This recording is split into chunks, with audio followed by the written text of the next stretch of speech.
Hi everyone, my self Priyanka. आज मैं एक बहुत ही कॉमन टॉपिक पे वीडियो बना रही हूँ, दैट इज़ वर्ब।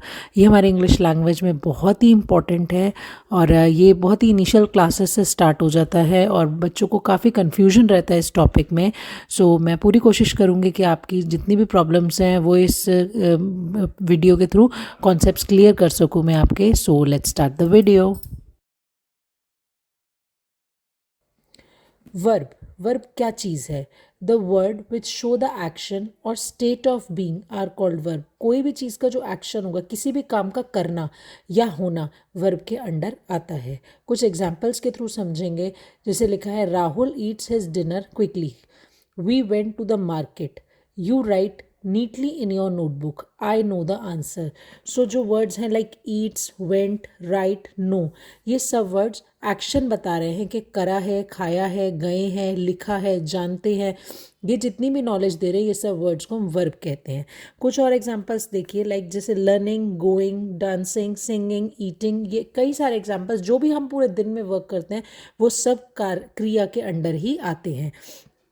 क्रिया एक बहुत इंपॉर्टेंट रोल प्ले करता है, वर्ब एक बहुत इंपॉर्टेंट रोल प्ले करता है पार्ट्स ऑफ स्पीच में, like noun, pronoun, there, verb is also there. Verb के बिना किसी भी सेंटेंस को नहीं बनाया जा सकता है। तो किसी भी सेंटेंस को बनाने के लिए हमें एक सब्जेक्ट चाहिए होता है जो नाउन प्रोनाउन कुछ भी हो सकता है, एक ऑब्जेक्ट चाहिए होता है जो नाउन प्रोनाउन कुछ भी हो सकता है, and the verb is must be there. Verb का होना बहुत ही ज़रूरी होता है। तो एक सेंटेंस को कंप्लीट करने के लिए हमको सब्जेक्ट, वर्ब और ऑब्जेक्ट की ज़रूरत पड़ती है। आगे आएंगे और समझेंगे कि वर्ब्स के कितने टाइप्स होते हैं। वर्ब्स बेसिकली दो टाइप में बढ़ती है, हेल्पिंग वर्ब और एक्शन या मेन वर्ब। हेल्पिंग वर्ब वो वर्ब्स होती हैं जो हमें हेल्प करती हैं किसी भी चीज़ को कनेक्ट करने में, जो हमारे किसी भी मेन वर्क को नहीं दिखा रही है, सिर्फ एक हेल्प कर रही हैं हमको। और action verbs further two parts में बढ़ती हैं, that is transitive verbs and intransitive verbs. अब बात करेंगे पहले हेल्पिंग वर्ब्स के बारे में। हेल्पिंग वर्ब्स में दो मेन टॉपिक्स आते हैं, that is auxiliary verbs and modal verbs. Auxiliary verbs में थ्री फर्दर पार्ट्स बढ़ते हैं, that is do, be and have. Do words होते हैं जो हमें प्रेजेंट, सिंपल प्रेजेंट टेंस में यूज़ करते हैं, लाइक जैसे आई डू माई वर्क, मैंने अपना काम किया। बी जो वर्ड होते हैं इनका कहना होता है होना, लाइक जैसे इज, आर, एम हो गए, वॉज, वर हो गया, बीन हो गया। बेसिकली जो इज, आर, एम होते हैं वो प्रेजेंट टेंस को शो करते हैं, वॉज, वर पास्ट टेंस को शो करता है, और बीइंग बताता है कि जब हमारा काम पूरा हो जाता है तब हम उसे यूज़ करेंगे। इन टेंसेस हम इस वर्ड को परफेक्ट कंटिन्यूस टेंस में यूज़ करते हैं। सिमिलरली हैव जो होता है हम इसको हैज़, हैव और हैड फॉर्म में यूज़ करते हैं। जब हमारा जो भी सब्जेक्ट होता है वो सिंगुलर होता है तो हम उसमें हैज़ यूज़ करते हैं। जब हमारा सब्जेक्ट प्लूरल होता है तो हम उसमें हैव यूज़ करते हैं, और जब वो पास्ट फॉर्म में चला जाता है तो हम उसमें हैड यूज़ करते हैं। सिमिलरली कुछ मॉडल वर्ब्स आते हैं, मॉडल वर्ब्स को भी हम हेल्पिंग वर्ब्स में ही यूज़ करते हैं, like can, may, should, would, may, might. इस पर मैं बहुत ही जल्दी एक और अलग वीडियो बनाऊंगी क्योंकि इसको भी समझना बहुत ही इंपॉर्टेंट है, और अभी इसमें बनाऊंगी तो बहुत ज़्यादा कन्फ्यूजन क्रिएट हो जाएगा, तो ये मैं फर्दर नेक्स्ट वीडियो में बनाऊंगी। अब आते हैं, लाइक नीचे एग्जाम्पल और लिखे हुए हैं, जैसे Pooja is in Delhi, Pooja went to Delhi, Pooja is going to Delhi. हमने तीन सेंटेंस लिखे और तीनों में अलग अलग वर्ब यूज़ हो रहा है, तो समझेंगे कि क्या डिफरेंस है इसमें। लाइक जो लिखा है पूजा इज़ इन दिल्ली, इसमें सिर्फ इज़ यूज़ हो रहा है तो हम इसको एक हेल्पिंग वर्ब सेंटेंस फॉर्म कह सकते हैं। पूजा वेंट टू दिल्ली, इसमें एक प्रॉपर वर्ब यूज़ हो रहा है, दैट हम इसको बोलेंगे मेन वर्ब्स। और कुछ सेंटेंसेज ऐसे होते हैं, या मोस्टली मैक्सिमम सेंटेंसेज ऐसे होते हैं जिसमें हम हेल्पिंग वर्ब और मेन वर्ब दोनों लेते हैं, तो उसको हम बोला, लाइक जैसे हमने एग्जांपल लिखवा है पूजा इज़ गोइंग टू दिल्ली, तो हम किसी भी फॉर्म में सेंटेंस बना सकते हैं, बट वर्ब इज़ मस्ट। सो जो मैंने आपको पहले बोला था कि subject plus verb plus object, यानी वर्ब का होना किसी भी सेंटेंस में बहुत ज़्यादा ज़रूरी होता है, तो वो इससे प्रूफ होता है। लाइक थ्री एग्जाम्पल्स, आप ऐसे कई सारे सेंटेंसेस देख सकते हैं, और अपनी लाइफ जो डेली लाइफ है उसमें भी कई सारे जो आप काम करते हैं उनमें सब में आप अगर सेंटेंस बनाएंगे तो उसमें आप मैक्सिमम पाएंगे कि सारे, almost all the sentences carries verb. आइए और कुछ एग्जांपल्स देखेंगे। लाइक देखिए, जब भी हम कोई भी सेंटेंस बनाएंगे उसमें सिर्फ एक हेल्पिंग वर्ब भी हो सकता है, सिर्फ एक मेन वर्ब भी हो सकता है, और दोनों हो सकते हैं, लाइक मेन वर्ब और हेल्पिंग वर्ब। अभी मैंने यहाँ पर आपको बताया था कि जो ऑक्सिलरी वर्ब्स होते हैं, जो हेल्पिंग वर्ब्स होते हैं, वो हमारे इज, आर, एम, वॉज, वर होते हैं।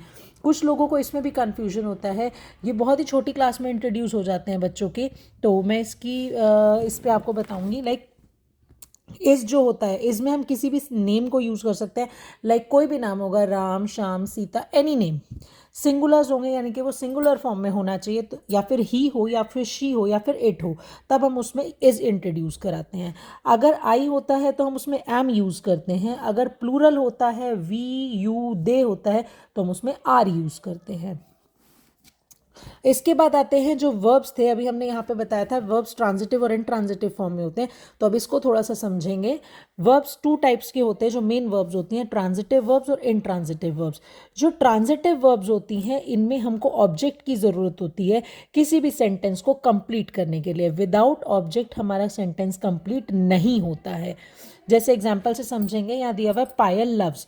पायल लव्स आगे नहीं पता क्या है, तो ये सब्जेक्ट है, ये हमारा वर्ब है।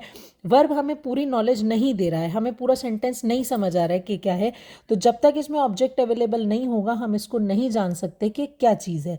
तो जब हमारा किसी भी सेंटेंस में सेंस नहीं बैठती ऑब्जेक्ट के बिना, तो हम उन सेंटेंसेस को ट्रांजिटिव सेंटेंसेस बोलते हैं। लाइक अगर हम इसमें जोड़ देंगे पायल लव्स हर मदर, तो वो अपनी माँ से प्यार करती है।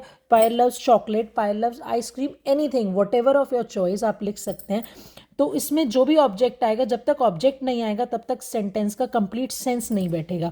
तो बेसिकली ट्रांजिटिव सेंटेंसेस वो सेंटेंसेस होते हैं जिसके अंदर जब तक कंप्लीट सेंस नहीं पता लगती तब तक हम उसको कंप्लीट नहीं मानते हैं, तो वो सेंटेंसेस ट्रांजिटिव सेंटेंसेस कहलाते हैं। लाइक नीचे देखिए और एग्जाम्पल है, वी प्ले, हम खेलते हैं, पूरा सेंटेंस नहीं हो रहा है, हम खेल रहे हैं, we play cricket. Ram caught, Ram ने पकड़ा, क्या चीज़ पकड़ी, राम कॉट द बॉल। तो जब द बॉल लगा तो हमें क्लियर हुआ कि ये पूरा सेंटेंस हो गया कि हाँ बस उसने बॉल पकड़ी है।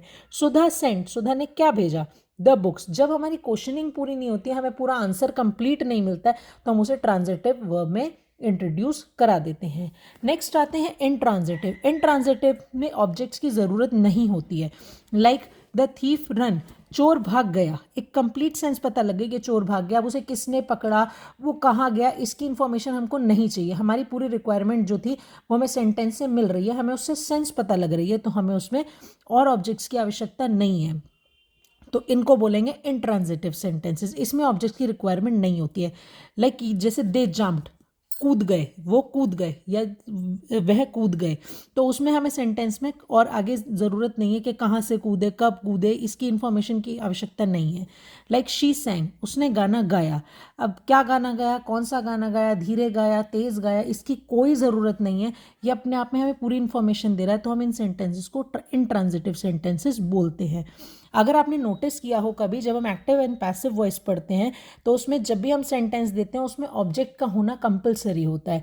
तो इस टॉपिक के बाद मैं आपको क्लियर करूंगी कि जितने भी ट्रांजिटिव सेंटेंसेस होते हैं, जितने भी ट्रांजिटिव सेंटेंसेस होते हैं, सिर्फ हम उन्हीं को एक्टिव और पैसिव फॉर्म में यूज़ कर सकते हैं। हम इनट्रांजिटिव सेंटेंसेस को एक्टिव और पैसिव फॉर्म में यूज़ नहीं कर सकते, क्योंकि उसमें क्या रूल होता है कि सब्जेक्ट को ऑब्जेक्ट में कन्वर्ट और ऑब्जेक्ट को सब्जेक्ट में कन्वर्ट करना होता है।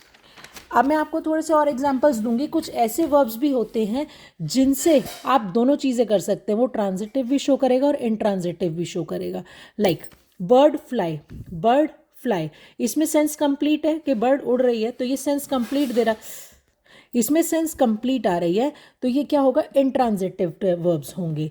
Like bird flies, bird flies, अब आगे पूरा सेंटेंस नहीं आ रहा जबकि वर्ब दोनों सेम है, यहाँ फ्लाई है यहाँ फ्लाइज है, इसमें पूरा सेंस नहीं आ रहा है, तो मीन्स ये इसमें ऑब्जेक्ट मिसिंग है, तो इसमें सेंस जो होगी इनकम्प्लीट होगी। दैट्स वाई हम इसको क्या बोलेंगे, ट्रांजिटिव वर्ब्स, राइट। अब और एग्जाम्पल देखेंगे, द कार स्टॉप्ड, ये अपने आप में एक सेंस पूरी दे रहा है कि कार रुक गई है, तो सेंस कंप्लीट है, इसीलिए हम इसको इनट्रांजिटिव सेंटेंसेस बोलेंगे। लाइक यहाँ पर एक और है, आई स्टॉप्ड, आई स्टॉप्ड, क्या चीज़ रोकी, पूरा क्लियर नहीं है, इसका मीनिंग पूरा हमें नहीं मिल पा रहा है, तो हम इन ऑब्जेक्ट्स को कैसा बोलेंगे, मिसिंग ऑब्जेक्ट्स बोलेंगे, तो इनको बोलेंगे ट्रांजिटिव वर्ब्स। नेक्स्ट देखेंगे, माई कॉफ़ी मग ब्रोक, पूरा सेंस पता लग गया कि जो कप है वो टूट गया है, तो एक कंप्लीट सेंस दे रहा है, तो इट मीन्स ये क्या हो गया, इनट्रांजिटिव फॉर्म हो गई। अब नेक्स्ट आया आई ब्रोक, आई ब्रोक में पूरा कंप्लीट नहीं है, क्या चीज़ टूटी, कैसे टूटी, नहीं पता, तो जब हमारा ऑब्जेक्ट मिसिंग होगा तो हम उसको ट्रांजिटिव वर्ब कहेंगे।